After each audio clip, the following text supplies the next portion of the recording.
Hola, ¿qué tal a todos? Soy el licenciado Díaz David y yo les voy a hablar de lo que es el monitoreo y la evaluación pediátrica en una unidad de cuidados intensivos. ¿Sí? Lo importante, ¿sí?, de la monitorización en la SUSIP es de poder evidenciar cualquier situación que se pueda anteponer, ¿sí?, en base a los cambios fluctuantes que tiene el paciente. A lo largo del tiempo, la monitorización avanzada en la unidad de cuidados intensivos pediátricos logró ser fundamental en la atención integral del paciente crítico, ¿sí?, ayudando a qué?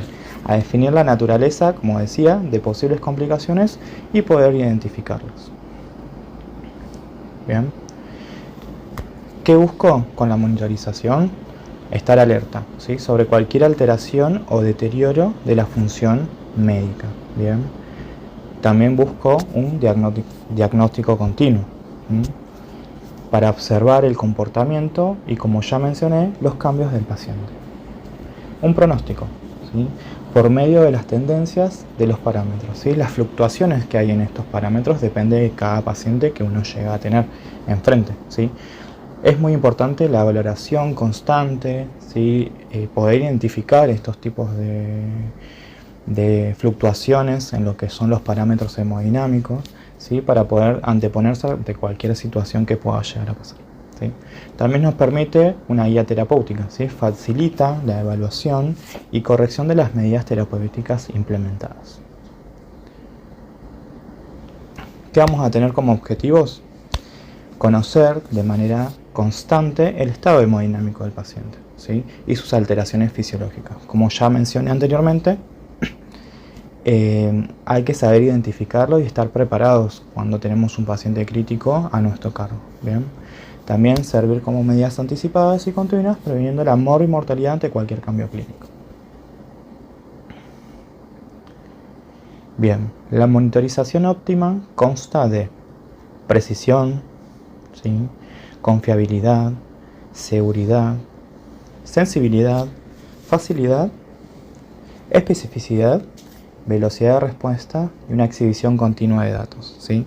La monitorización tenemos en la SUSIP, lo evidenciamos por datos numéricos, ¿sí?, que están en el monitor de forma constante, ¿sí? Como previamente mencionaba, la monitorización hemodinámica se indica en pacientes específicos, ¿sí?, en pacientes, por ejemplo, con estado de bajo débito, hipovolemia, pacientes que ingresan con deshidratación, una hemorragia activa, ¿sí?, o quemaduras que tienen mucha pérdida insensible, ¿sí? También en pacientes con shock, ¿sí?, varios tipos de shock: cardiogénico, neurogénico, anafiláctico y séptico. También está el hipovolémico, pero lo mencionamos previamente. Las alteraciones en la función cardíaca, en esos pacientes que están con una insuficiencia cardíaca congestiva tanto del lado derecho como izquierdo, miocardiopatías, ¿sí?, o infarto agudo del miocardio. ¿Qué parámetros solemos evaluar en la monitorización en una unidad de cuidados intensivos pediátricos? Es la frecuencia cardíaca, ¿sí?, la frecuencia respiratoria, la temperatura, tensión arterial invasiva, oximetría de pulso, presión venosa central, la capnografía, que no es algo muy importante también para valorarlo, la presión de aurícula izquierda, que a veces se da, depende del tipo de paciente, y el famoso NIRS, ¿sí? Frecuencia cardíaca barra pulso, ¿sí? El pulso es una onda pulsátil, ¿sí?, que se mide en un minuto, depende de lo que vamos a evaluar, ¿sí? Siempre tenemos que tener en cuenta la amplitud, la frecuencia, el ritmo y la simetría del pulso. Bien, esto también nos habla de una perfusión óptima en el paciente, ¿sí?, crítico. Si tengo buen pulso, si el pulso está débil, si el pulso está óptimo, si el pulso es fuerte, ¿sí? Eso lo vamos a ir viendo en base a lo que es la amplitud, ¿sí? La frecuencia, obviamente los valores normales de lo que es la parte de pulso, ¿sí?, y el ritmo y la simetría, ¿sí?, como ya antes lo dije. La frecuencia cardíaca se evalúa mediante la auscultación, ¿sí? Siempre hay que tener en cuenta los latidos, ¿sí?, el doble latido, que cuenta como 1, ¿sí?, el trazado en el electro y el ritmo, ¿sí? ¿A qué me refiero con el trazado? Acá le dejo una imagen ¿sí? De lo que es el monitoreo y cómo se evidencia en forma de una onda, un trazado del electrocardiograma, que tiene que tener eh, una constante rítmica, ¿sí? Tenemos que ver las alteraciones, bradicardia, las arritmias, obviamente estamos hablando, la bradicardia, la taquiarritmia, la bradiarritmia, que es prácticamente lo mismo, ¿sí? Si hay onda P, si hay onda complejo QR que no esté ensanchado, si hay onda T, todo esto nos va a evaluar, nos va a hablar de una alteración en la parte de la función eléctrica del paciente crítico, ¿sí? Perdón. ¿Sí? ¿A qué me refiero si tiene onda P? Si el paciente está nodal, si no está nodal, si está bloqueado, ¿sí? Esos son cuestiones arrítmicas, o sea, de la arritmia del paciente, que pueda llegar a una descompensación hemodinámica. Por otro lado, acá le dejo una tabla donde se puede evidenciar las pulsaciones o la frecuencia cardíaca en un estado de relajación y un estado de activación, ¿sí? En niños, en recién nacidos, en bebés lactantes, en niños de 1 a 2 años de edad, entre 3 y 5, 6 y 7 y adolescentes, ¿sí? Como para tener un parámetro para ver si yo tengo un paciente taquicárdico, bradicárdico, depende de la patología que me estoy enfrentando, del paciente crítico, ¿sí? Y sus variaciones. Bueno, frecuencia respiratoria, ¿sí? Es la valoración del patrón respiratorio en un ciclo ventilatorio, ¿sí? Hay que tener en cuenta la terminología, ya que no es lo mismo una ventilación que una respiración. La respiración la hacemos en lo que es la parte celular, ¿sí? En el intercambio gaseoso. En cambio, la ventilación la hacemos, depende de el ciclo, ¿sí? De la respiración, de la ventilación, perdón. Tenemos la frecuencia, ¿sí? La utilización de los músculos, ¿sí? Tantos accesorios o no, y la auscultación. Hay que tener en cuenta mucho la auscultación del paciente crítico, ¿sí? A la hora de evaluarlo, ¿sí? Tenemos que ver con qué paciente me encuentro. Si es un paciente que está en asistencia respiratoria mecánica, que por lo general están en una RM, ¿sí? Tenemos que ver la auscultación, si tiene buena entrada, ver los ruidos agregados, si hay rales, si hay sibilancias, si el paciente está broncoobstruido, ¿sí? Si hay presencia de secreciones. Toda esta parte respiratoria o ventilatoria, en todo caso, tenemos que tener muy en cuenta, ¿sí? Si me encuentro con un paciente con aporte de oxígeno o no, ¿sí? Tenemos que ver todo un conjunto. Me refiero al esfuerzo, a la utilización de los músculos accesorios. Si el paciente utiliza los músculos subcostales, supraclaviculares, del cuello, ¿sí? Si hay aleteo nasal, por lo general es una evaluación que se hace previamente a que el paciente entre en un estado crítico, ¿sí?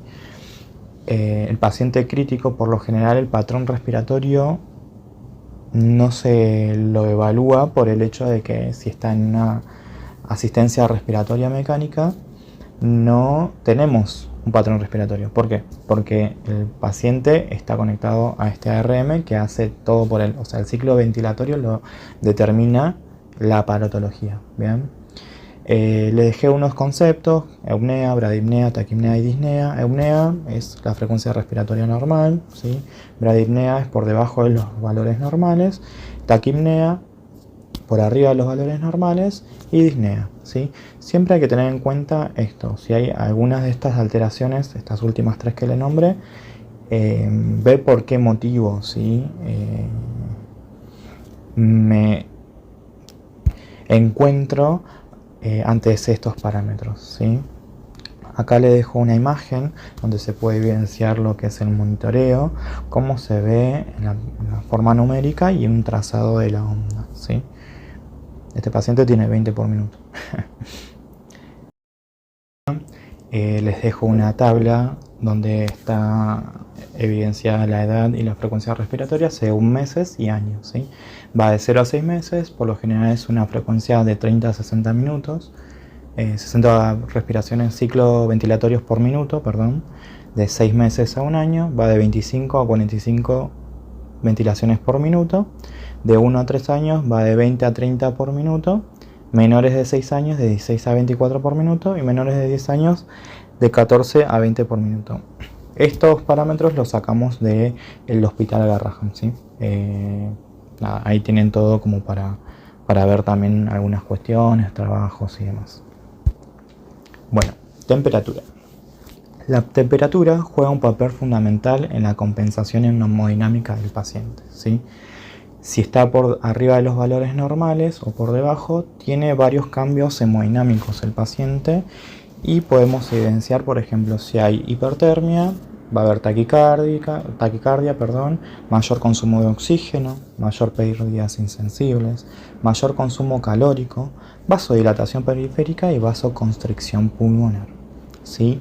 Por eso no está bueno tener hipertermia. Aparte, si vamos a ver en el paciente crítico, por lo general menores de 5 años, niños menores de 5 años presentan convulsiones asociadas a lo que es la parte de la hipertermia, ¿sí? Después, por otro lado, tenemos la hipotermia, ¿sí?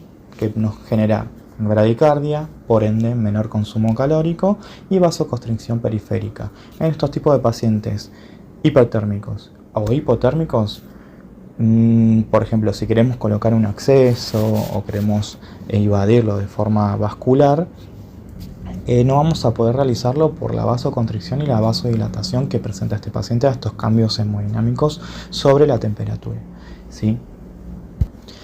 Bueno, les dejo lo que es el valor normal, ¿sí? Por lo general se estima que es de 36 a 37,4, febrícula de 37,5 a 37,9, ¿sí? Y fiebre mayor a 38 grados centígrados, ¿sí? Siempre y cuando hay que tener estos tipos de valores presentes, ya que a la hora de medicar, por lo general siempre se avisa al médico y se administra algún antipirético como para poder bajar a valores normales la hipertermia, en este caso si es que tiene fiebre, ¿sí?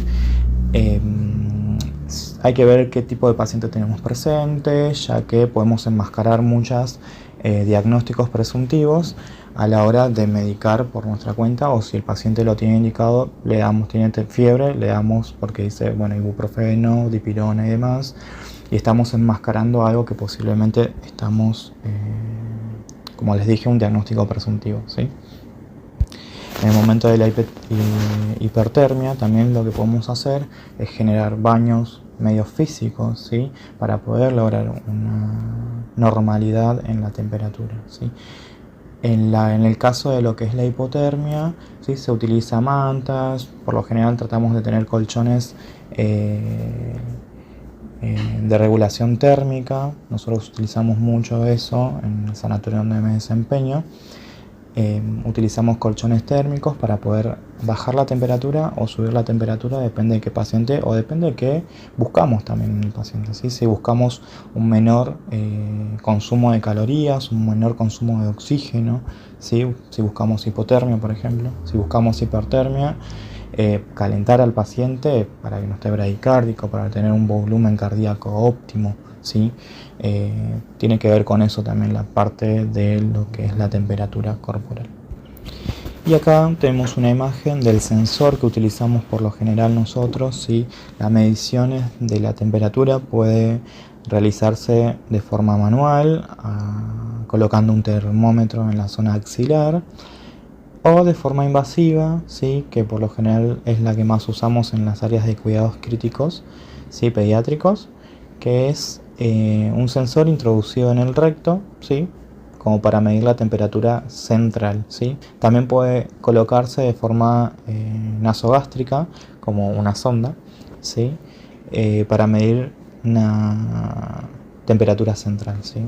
Al lado les dejo un monitor, una imagen de un monitor donde se puede evidenciar la temperatura del paciente central, ¿sí? En lo que es la axilar y la central tiene una variabilidad entre 2, 3 centímetros, 0,2, 0,5 grados centígrados de diferencia, ¿sí? Capaz que tenés un paciente con un axilar de 37,3, 37,5 y la central le colocas el sensor de central para medir temperatura central, perdón, y tenés 38,4, ¿sí? Tiene una variabilidad bastante importante, ¿sí? Por eso hay que tener en cuenta estas cuestiones, ¿sí? Bueno, seguimos con la siguiente diapo, que es la parte de la tensión arterial, ¿sí? Puede ser invasiva o no invasiva, ¿sí? Esto depende de la resistencia vascular y el gasto cardíaco. La resistencia que tiene la pared de la arteria a la hora de tomar una tensión arterial invasiva o no invasiva. Bien, puede ser manual, como les dije, de forma auscultatoria y palpatoria, ¿sí? Puede ser invasiva, que consta de un catéter alojado en una arteria específica. A veces tenemos catéter en zona inguinal, en las arterias femorales, en las arterias braquiales, en las arterias radiales, ¿sí? Que son los lugares que más o menos se utilizan en lo que es la parte de las UCIP, unidad de cuidados críticos en pediatría. Bien, y esto se conecta a un transductor. Les dejo unos valores, unas tablas de valores normales de TA sacado del Ministerio de Salud, que se discriminan por edad, ¿sí? Por talla, ¿sí? Y por sexo, ¿sí? Las dos primeras corresponden a lo que es la parte femenina, ¿sí? Por edad y por talla. Y después tenemos la parte masculina, ¿sí? Que también se discrimina por edad y talla hasta los 17 años, ¿sí? Que va el rango de 0 a 1 año, 0 a 17 años, ¿sí? Hay una tabla que se utiliza por lo general, se los digo de forma anónima, para saber, ¿sí? Que habla de una TA sistólica, depende del percentilo 5 para la tensión arterial, que habla que la TA sistólica tiene que tener 70 más edad por 2, ¿sí? Si yo tengo un paciente de 10 años, tengo por 2 sería 10 por 2 serían 20, 70, 90 de sistólica, ¿sí? Pero eso se va evidenciando, depende de los trabajos de investigación y demás, como hizo el Ministerio de Salud, que ya tenemos todas las tablas hechas, ¿sí? La fórmula de la tensión arterial media se realiza por medio de la tensión sistólica más la tensión diastólica por 2, ¿sí? Sobre 3 tenemos la tensión arterial media, ¿sí? Muchas veces en los pacientes críticos nos manejamos mucho por este valor de tensión arterial media, ¿sí? Depende de la normalidad de los valores, vamos a realizar diferentes terapéuticas como expansiones, ¿sí? Como sedación, si el paciente está muy hipertenso, si se le da sedación. Hay sedaciones que como reacción adversa generan hipotensión, ¿sí? Como por ejemplo el midazolam, ¿sí? En pacientes pediátricos no se utiliza mucho, pero son drogas que ayudan a descender la tensión arterial en un paciente crítico, ¿no? Obviamente todo esto, si persiste, tiene que tener una valoración de un cardiólogo infantil que ayude a la medicación, que brinde medicación para ayudar a que la tensión arterial disminuya. Bien. Y si es una cuestión de hipotensión, hay también fármacos que se utilizan para poder elevar la tensión arterial en este paciente crítico. Como les dije siempre, tener en cuenta qué paciente tenemos enfrente, ¿sí? Y poder identificar estos tipos de parámetros para poder anteponernos ante cualquier situación que llegue a pasarle a este niño, ¿sí? Que estamos cuidando. Bueno, como les dije previo, se puede hacer de forma manual o invasiva. Tenemos una imagen donde podemos ver que hay un esfigmomanómetro donde uno toma la tensión arterial de forma invasiva. Ya esto por lo general en sanatorios privados, hospitales privados, no se utiliza mucho porque ya tenemos el monitor que lo hace. Lo único que hace es conectar tenemos que conectar el esfigmomanómetro y se insufla por medio del monitor, ¿sí? Hay hospitales públicos que sí lo seguimos utilizando. Después tenemos la parte invasiva, ¿sí? Que es, como les dije en un principio, un catéter alojado en una arteria. En este caso tenemos la arteria radial canalizada, ¿sí? Y se conecta a un transductor, ¿sí? Vamos a pasar a la siguiente diapositiva, donde podemos ver el domo o transductor que uno utiliza a la hora de monitorizar la tensión arterial invasiva, ¿sí? Tenemos el domo, tenemos las tubuladuras, un macro gotero, que por lo general lo conectamos a un presurizador para evitar que haya un retorno arterial de la sangre arterial, ¿sí? Y el otro extremo va conectado a lo que es el catéter en sí, y tenemos la parte eléctrica que es el domo, y tenemos una salida, ¿sí? Para poder conectarlo al monitor. ¿sí? Tenemos un monitor de este lado donde podemos ver el trazado de la onda arterial, ¿sí? Que va de la mano acompañada con el trazado de oximetría de pulso, ¿sí? Y también de la frecuencia cardíaca. Bueno, en la siguiente imagen, perdón, vemos la onda pulsátil, cómo tiene que estar en el trazado del monitor, ¿sí?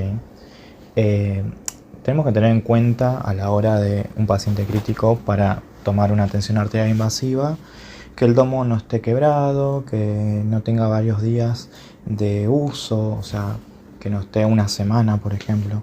¿Sí? Si vemos una variabilidad, una descompensación de forma brusca, tenemos que buscar por qué. ¿Sí? Siempre vemos de la parte mecánica, de la parte eléctrica, digamos de lo que es el monitor, el domo y demás, hasta la fisiología del paciente. Como les decía, tenemos una imagen donde vemos la onda pulsátil, ¿sí? Donde marca la onda del pico máximo, la onda de la sístole, ¿sí?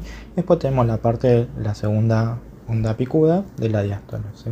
Esa es una onda óptima a la hora de valorar, ¿sí? La tensión arterial. En la próxima imagen, acá les comentaba, les explico un poco cómo es el tema de la imagen. Vemos en la parte 1 el presurizador con solución fisiológica, ¿sí? Todo previamente purgado antes de conectarlo al paciente, ¿sí? Para evitar que haya un retorno de sangre arterial, ¿sí? Tenemos la parte 2 donde conectamos el perfus, ¿sí? Al domo. La parte 3 habla de una llave de 3, una llave de 3 vías, donde se debe calibrar el domo con la presión atmosférica, ¿sí? Para eso vamos al monitor, hay que poner la onda en 0, ¿sí? Y ya tener desconectado esa parte de la llave de 3 para que haya presión atmosférica y se pueda calibrar el domo, ¿bien? La parte 4 habla de la conexión del monitor, ¿sí? Que es por medio de un cable que va al monitor, que es la parte 5. Y tenemos la onda pulsátil, ¿sí? Evidenciada en lo que es un monitoreo numérico, ¿sí? Como les mostré en el monitor, en la diapo anterior, en la imagen anterior, tenemos la onda pulsátil, ¿sí? Y tenemos el valor. Si vemos acá bien en chiquitito, tenemos la tensión arterial media que también te la determina el domo, ¿bien? Por lo general, no es necesario hacer la cuenta, pero uno, si es bien riguroso, la podría hacer como bien dije, ¿bien? Bueno, vamos a lo que es la parte de la oximetría de pulso, ¿sí? Es una técnica no invasiva que determina el valor en porcentaje, ¿sí? De la adherencia de la molécula de oxígeno a la hemoglobina de forma continua, ¿sí? Cabe destacar que esto no mide la presión parcial de oxígeno, eso se hace por medio del laboratorio, del estado ácido-base, ¿sí? Son gases en sangre, ¿sí? Que lo evidenciamos por medio del laboratorio, ¿sí? Los valores oscilan entre el 93 a 100%. Como dije, todos los parámetros normales depende del paciente que tenemos enfrente, ¿sí? Si tenemos un paciente que es cardiópata o tiene una cardiopatía congénita, por ejemplo, que tiene que tener una saturación entre 80 y 88, un ventrículo único, ¿sí? Una hipoplasia de ventrículo izquierdo o de derecho, ¿sí? Tiene que tener estas saturaciones. Es como les digo siempre. Tenemos que tener en cuenta qué paciente tenemos enfrente. Por eso es importante conocer qué patología, por qué está el paciente en ese estado crítico, qué lo llevó a estar en esa situación y qué valores evidencia o muestra a la hora de valorarlo, ¿sí? Bueno, nada, le adjunté una imagen de cómo es el monitoreo, ¿sí? La onda que tiene que tener, pero si ya lo han visto en imágenes previas de monitor, tenemos la onda en un tipo de monitor centralizado, ¿sí? No es necesario tener este tipo de monitor que vemos acá. Lo bueno es que no es necesario sacar constantemente sangre, ¿sí? O laboratorios para ver el estado óseo base del paciente crítico. Es necesario, sí, pero esto nos ayuda a no sacar tantos laboratorios o exsanguinarlos a los pacientes a la hora de valorarlos, ¿sí? También tenemos que tener en cuenta en estos tipos de pacientes, a la hora de ver la oximetría de pulso, en qué extremidad uno por lo general le coloca el sensor. ¿Sí? Tenemos pacientes que están mal perfundidos, si tenemos pacientes, como dije, con una tensión arterial baja, ¿sí? Que cuesta la perfusión, un paciente cardiogénico, en shock cardiogénico, un paciente séptico, ¿sí? Vamos a tener hipoperfusión sistémica. Entonces, siempre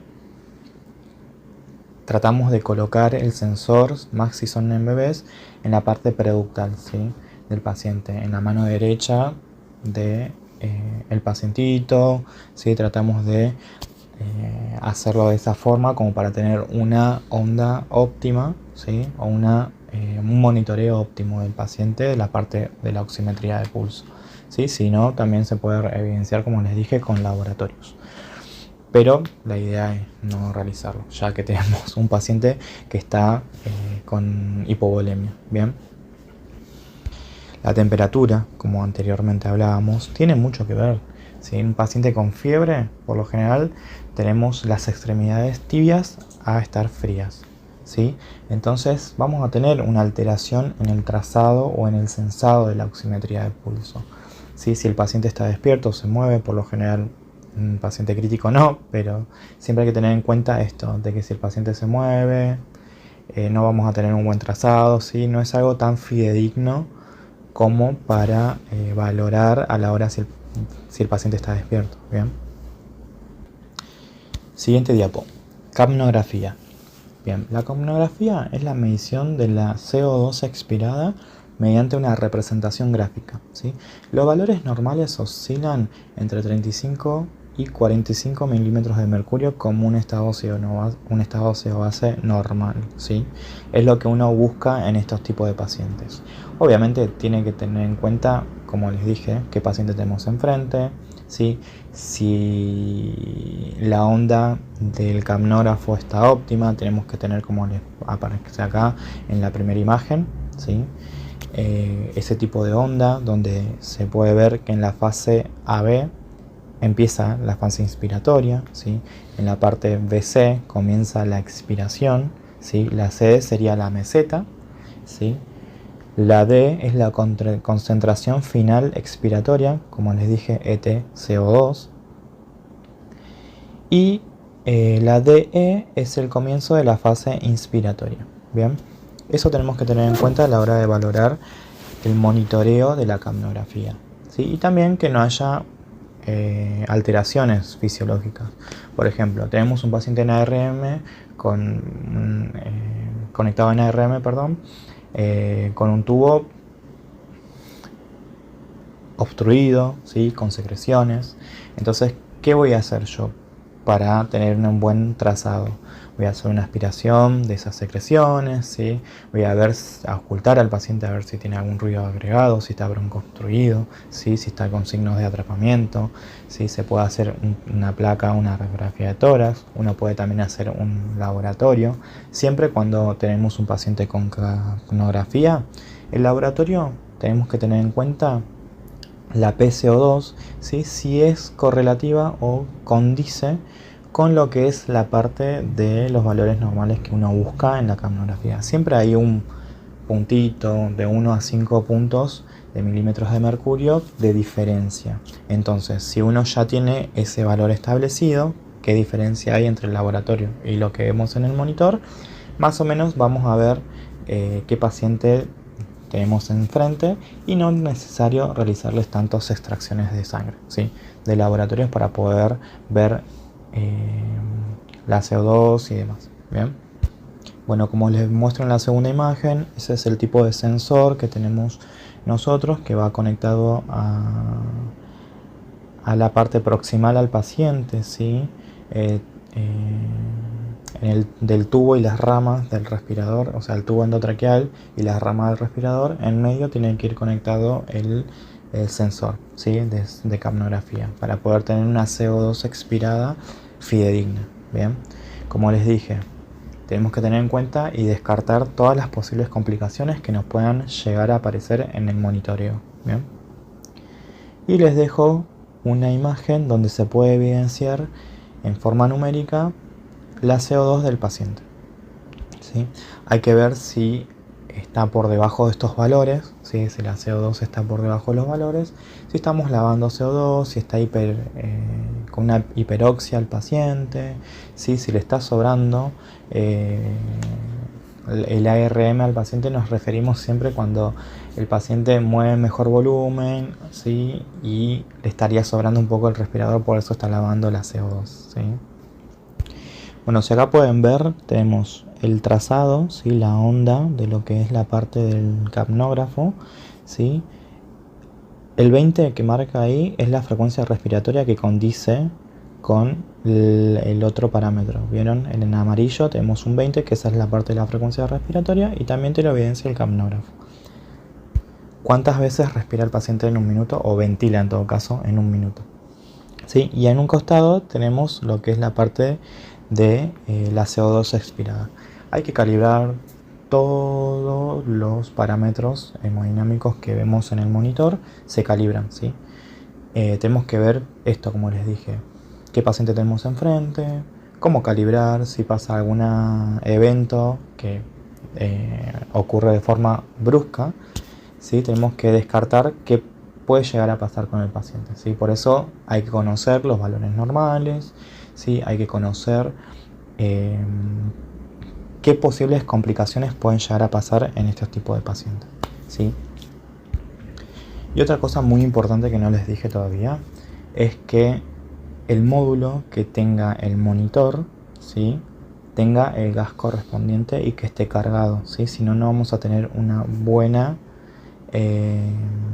visualización del monitoreo, ¿sí? Porque va a estar alterado. Siempre tenemos que tener el gas de CO2 cargado, el módulo cargado, para poder tener un valor óptimo, ¿sí? Y ver, obviamente, las situaciones que puedan llegarse a pasar. Nosotros en pediatría, por lo general, siempre humidificamos, ¿sí?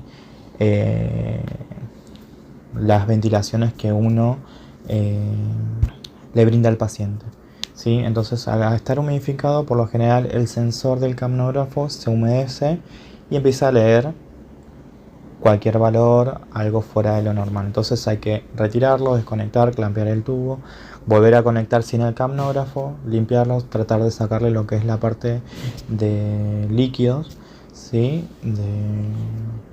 de la condensación, ¿sí? De la humidificación del paciente y del respirador, perdón, y conectarlo nuevamente. Bueno, en la siguiente diapo hablamos de la presión venosa central, ¿sí? O la famosa llamada PVC, que mide la presión fluctuante del llenado auricular derecho, ¿sí? Nos habla de la precarga auriculoventricular y los valores deseados son de 8 a 12 milímetros de mercurio. Estos valores deseados son valores de reanimación, ¿sí? De una constante equilibrio hemodinámico, ¿sí? Yo normalmente, una persona saludable puede tener una PVC entre 3 y 4 milímetros de mercurio, y para mí eso es normal, ¿sí? Nosotros en las unidades de cuidados intensivos buscamos un valor de referencia que es de 8 a 12 milímetros de mercurio, ¿sí?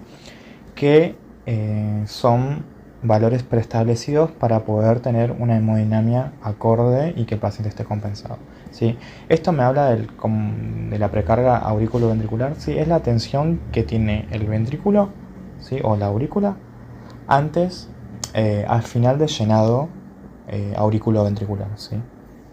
Eso habla de la precarga. Tengo una buena volemia, el paciente orina, sí hay que tener en cuenta eso siempre a la hora de la perfusión. Si tengo un buen llenado, por ende voy a tener una buena eyección, una postcarga, ¿sí? A la hora de perfundir el sistema.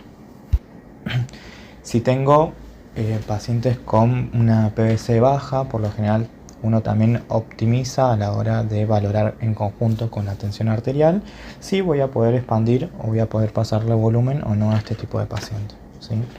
Siempre y cuando, como les dije, hay que tener en cuenta qué paciente me enfrento, con qué paciente me estoy enfrentando y qué patología tiene de base y por qué lo llevó a una descompensación hemodinámica, ¿sí? Hay que tener en cuenta eso. Por lo general, ya de por sí, desde el vamos, la asistencia respiratoria mecánica genera disminución del retorno venoso. Por ende voy a tener una PVC más baja de lo que busco. Por eso siempre se trata de optimizar por medio de inotrópicos, ¿sí? O expansiones o vasoconstrictores para poder tener una hemodinamia compensada del paciente. ¿Cómo logro evaluar o cómo logro verlo en el monitor? ¿Sí? Como les dije, en la parte de la tensión arterial tenemos un domo similar, ¿sí? Donde va a un catéter central. En la segunda imagen podemos ver que tenemos un catéter central que desemboca en la vena cava superior y en la entrada de la aurícula derecha, ¿sí? Eso lo que hace es tener una evaluación, ¿sí? Una PVC, una presión media, lo que es la parte del llenado de la precarga del paciente, ¿sí? Conectamos el domo, ¿sí? El transductor, ¿sí? Por medio del monitor lo conectamos a un cable específico. Siempre la parte de la tubuladura que va hacia el paciente tiene que estar en la parte distal hacia nosotros, o sea, distal hacia nosotros, ¿sí? En la parte distal, por lo general los accesos venosos centrales tienen el nombrecito. Esta, por ejemplo, es una de 3 vías, donde tenemos la parte distal, la parte media, la parte proximal, ¿sí? En la parte distal es la puntita de lo que es el catéter. Tenemos la medición precisa, ¿sí? Nosotros en mi unidad de cuidados intensivos armamos dos domos, uno para la arteria y otro para la presión venosa central, ¿sí? ¿Para qué? Para tener un trazado continuo, como vemos en el monitor, en la imagen del monitor que les voy a subir. Un trazado continuo, ¿sí? Y aparte tenemos la arteria arriba. ¿Vieron la parte roja? Es la parte de la onda arterial y la parte celeste es la parte de la onda de la presión venosa central, ¿sí? Tenemos constantemente una medición de PVC. En algunos lugares se utiliza el mismo domo, ¿sí? De la arteria para medir PVC, pero eso se hace de forma intermitente. Cuando tenemos un paciente en recuperación cardiovascular, una cardiopatía congénita que se está recuperando, un postquirúrgico, ¿sí? Tratamos de tener una PVC constante, ¿bien? Como para ver estos cambios hemodinámicos. Acuérdense que el paciente cardiovascular tiene muchos cambios hemodinámicos. En el paciente crítico también lo utilizamos, también los medimos por esto de la ARM que anteriormente les comentaba, de que disminuye el retorno venoso. Pero no se lo hace de forma constante, se lo puede hacer cada 2 horas, cada 1 hora, cada 2 horas, ¿sí? La siguiente diapo hablamos de lo que es la presión de la aurícula izquierda, ¿sí? Este tipo de monitoreo nos ayuda a diagnosticar las afecciones cardíacas, permitiendo ver la funcionalidad del músculo cardíaco, la válvula mitral y vasos sanguíneos, ¿sí? De la parte izquierda del corazón. La medición es a través de un catéter introducido en la aurícula izquierda, ¿sí? Conectado a un transductor, ¿sí? Como bien hablamos, de un domo, donde se visualiza una onda en el monitor, ¿sí? Los valores oscilan entre 8 y 12 milímetros de mercurio, pero eso depende de cada terapista en qué valor también lo quiere, deseado, ¿sí? Acordémonos que cada terapista tiene un libro, entonces se maneja en base a lo que aprendió también, ¿sí? Como les dije, este monitoreo es muy raro tenerlo en un paciente crítico, ¿sí? Depende de qué patología, de qué paciente tengo enfrente.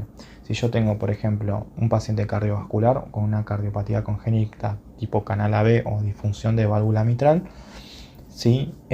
Postquirúrgico inmediato, voy a tener este tipo de catéteres, ¿sí? Lo que se hace es, nada, medir la funcionalidad, si esa válvula que se reemplazó está óptima, si el llenado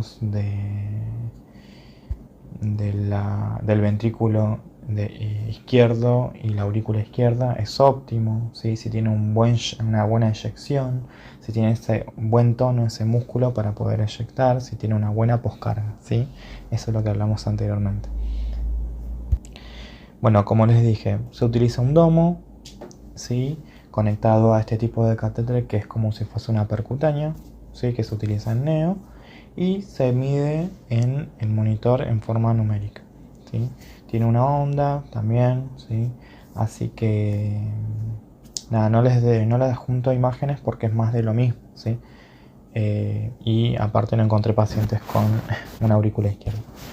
He tenido miles, sí, pero no pude lograr sacarle fotos porque por lo general siempre se utilizan entre 24 y 48 horas postquirúrgico y después se clampean y se extraen. Siempre lo hace el cirujano, ¿sí?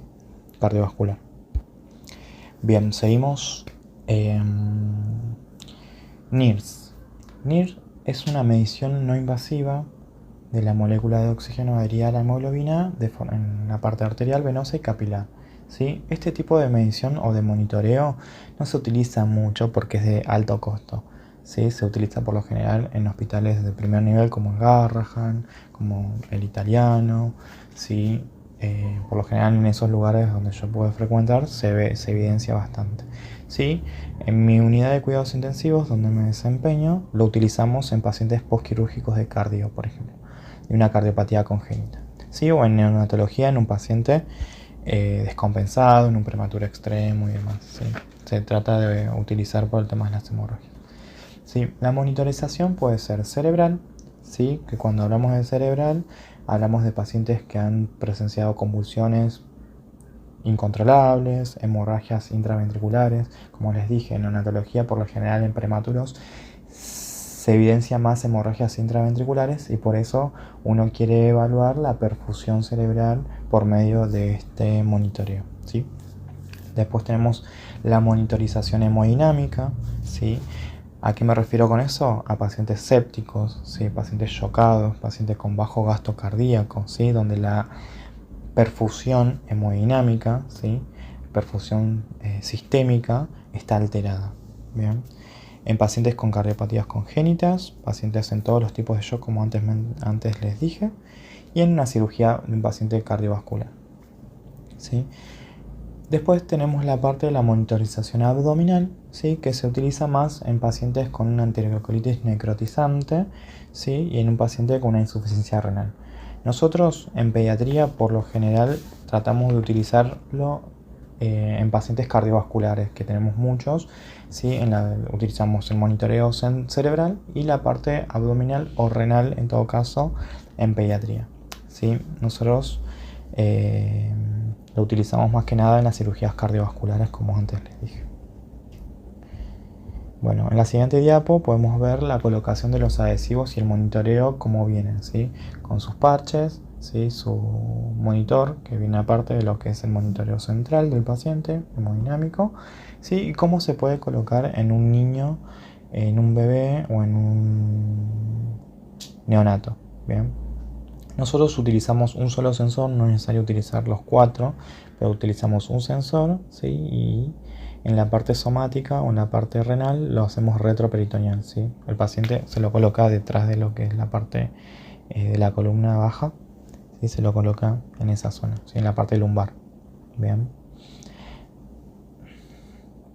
Bueno, acá le explico un poco lo que es la interpretación de lo que es el NIRS, ¿sí? Depende de lo que es si el valor es inferior a lo que es la línea media, tenemos un mayor consumo de oxígeno. ¿Por qué? Por hipertermia, ¿sí? Por actividad, ¿sí? Por taquicardia. Bien. Menor flujo sanguíneo, tenemos un ducto arterial persistente, donde tenemos robo de flujo sistémico, ¿sí? La tensión arterial baja, tenemos un paciente con hipotensión, ¿sí? El paciente se despertó, generó hipotensión y tenemos el valor de la línea media, ¿sí? Disminuido. Un paciente con hematocrito bajo, ¿sí? Un paciente que tiene el hematocrito bajo va a tener un sensado alterado, ¿sí? La molécula de oxígeno está limitada también, ¿sí? Volemia baja. A eso también se refiere, como les dije, la perfusión, ¿sí? Del paciente, donde tenemos un paciente hipotenso, y tenemos una volemia sistémica baja, ¿sí? Menor consumo de oxígeno sanguíneo, menor oxígeno sanguíneo, sí, puede ser por hipoxemia, ¿sí? En el paciente crítico, acordémonos, como les dije, tenemos que descartar cualquier signo que se nos anteponga, que no se nos presente en el paciente. Si tiene una hipoxemia o está desaturando, puede ser que se haya despertado, hay que sedarlo o aspirarlo y tratar de sacarle las mayores secreciones que se pueda. Puede ser que haya estado broncoobstruido, hay que administrarle corticoides, ¿sí? De forma inhalatoria, bien.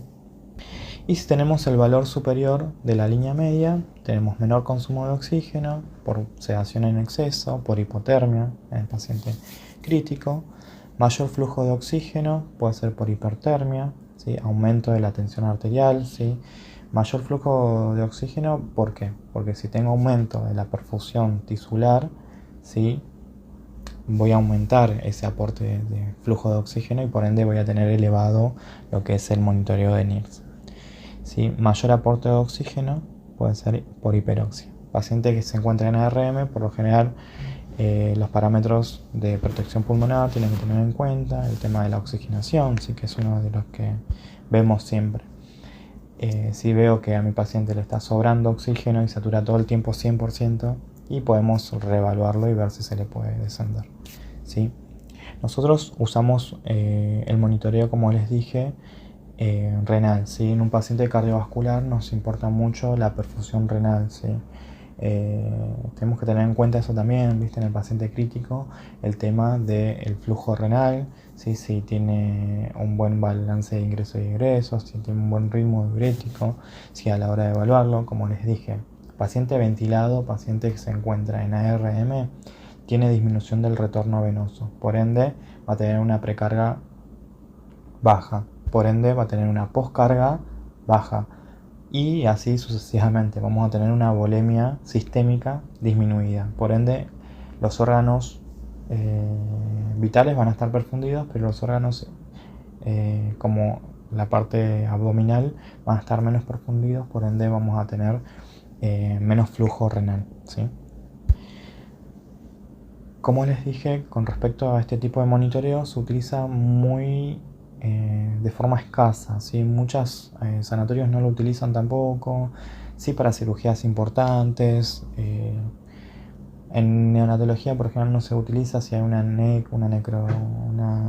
enterocolitis necrotizante, por lo general no se utiliza. Habría que ver el paciente y su estado hemodinámico para ver si se puede monitorizar de forma continua con respecto al NIRS. Los adhesivos se cambian muy seguidos, los parches se cambian muy seguidos porque por lo general se despegan, depende del paciente, si está con hipertermia y le bajas la fiebre y se pone sudoroso y capaz que se despegan fácilmente. Es como muy costoso y los sensores no tienen mucha vida media, por así decirlo. Bien, seguimos con el catéter de presión intracraniana, ¿sí? En pacientes OPIC, como algunos lo llamamos, esto se utiliza mucho en lo que es el paciente neuroquirúrgico, ¿sí? Paciente que ingresa por una lesión neurológica o un traumatismo de cráneo. Se utiliza bastante para monitorizar la presión intracraniana, ¿sí? Que nos permite evaluar de forma cuantitativa y cualitativa la presión intracraniana, favoreciendo las conductas terapéuticas inmediatas, ¿sí? Nos ayuda a eso, ¿sí? A anteponernos a cualquier situación que pueda llegar a pasar ante un monitoreo de PIC, ¿sí? La presión intracraniana consta de ¿qué? De una interacción entre el cráneo, el encéfalo, el líquido cefalorraquídeo y lo que es la parte sanguínea, ¿bien? La perfusión. En niños los valores oscilan entre 3 y 7 milímetros de mercurio, ¿sí? Mientras que en los lactantes van de 1.5 a 6 milímetros de mercurio, ¿sí? Por lo general uno busca un poco más de valores, hasta 15 milímetros de mercurio, en adultos llegan hasta 20, pero siempre y cuando, como les dije, cómo se encuentra el paciente en ese momento de la valoración de la presión intracraneana, ¿sí? A la hora de monitorizarlo, de verlo en el monitor, qué está pasando con el paciente, ¿sí? Si tengo la presión intracraneana elevada, por encima de los valores, los rangos normales, tengo que ver si el paciente está despierto, si lo estimulé, si le están haciendo una placa, si le están haciendo algún otro estudio diagnóstico que lo altere a nivel cognitivo, en realidad a nivel de la percepción, a eso me refiero, ¿sí? Si tengo que poner una periférica, si lo estamos invadiendo de forma con catéteres centrales, si le estamos colocando catéteres centrales, si hay que cambiar el catéter central, ¿sí? Los factores que mantienen la presión intracraneana normal son el flujo sanguíneo cerebral, ¿sí? El líquido cefalorraquídeo, la perfusión cerebral y la viscosidad plasmática, ¿sí?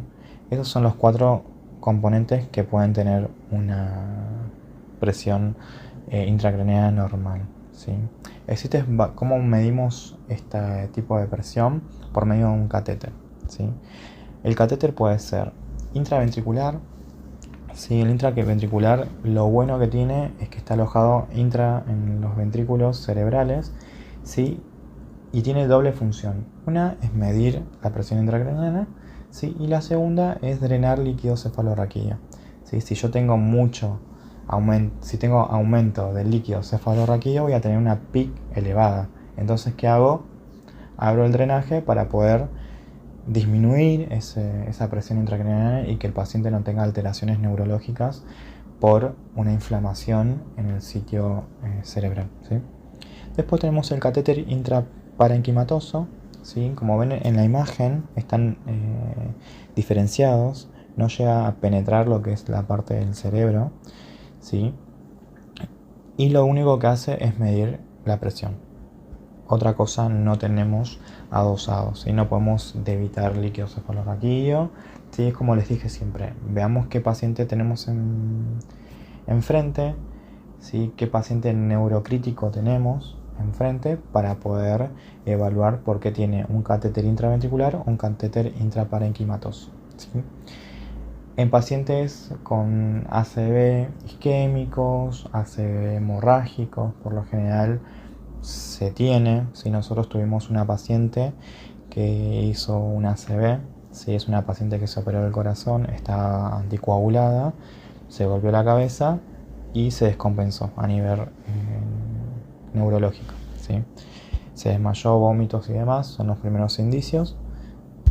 Y esta paciente terminó desplaquetada, ¿sí? Porque había que sí o sí disminuir la presión que ejercía toda esa pérdida de sangre en la parte cerebral, ¿sí? Entonces tuvo que estar desplaquetada. ¿Qué quiere decir eso? Que le sacan una porción del cráneo para poder disminuir la presión, ¿sí? Tuvo el monitoreo intraventricular que también ayudaba a drenar, ¿sí? Todos estos pacientes son bastante delicados, ¿sí? Son críticos, súper críticos, y hay que tener en cuenta muchas cosas a la hora de abordarlos, ¿sí? Uno a veces tiene un costo-beneficio en el higiene, por ejemplo, y confort, ¿sí? Tratás de agrupar todos los cuidados porque lo tenés que tratar de invadir de lo menor posible para que no se descompense, ¿sí? Y después, como último, tenemos el catéter subdural, que ese catéter ya se dejó de usar, no se utiliza más. La verdad que no le ven buenos resultados, se desplaza con facilidad, entonces no se utiliza tanto, ¿sí? Bueno, en la siguiente diapo podemos ver el catéter PIC con el traductor, ¿sí? Y cómo está alojado, cómo es el catéter y dónde va alojado, ¿sí? Tenemos del otro lado el monitoreo, donde podemos evidenciar la presión, ¿sí? Esto es más valores de adultos que otra cosa, que en pediatría. Pero podemos ver una onda, podemos ver la temperatura, ¿sí? Podemos ver la presión intracraneana, ¿sí? Y el valor que evidencia. Bueno, con esto finalizamos lo que es la parte del monitoreo avanzado en el paciente crítico pediátrico, ¿sí? Son más o menos lo que uno utiliza en el día a diario, que se dedica a hacer terapia intensiva pediátrica. Más o menos lo que hacemos a nivel de monitorización, los registros, eso es muy importante también, ¿sí? Así que les agradezco por esta oportunidad, ¿sí? De poder demostrar los conocimientos que uno tiene, ¿sí? Así que muchas gracias.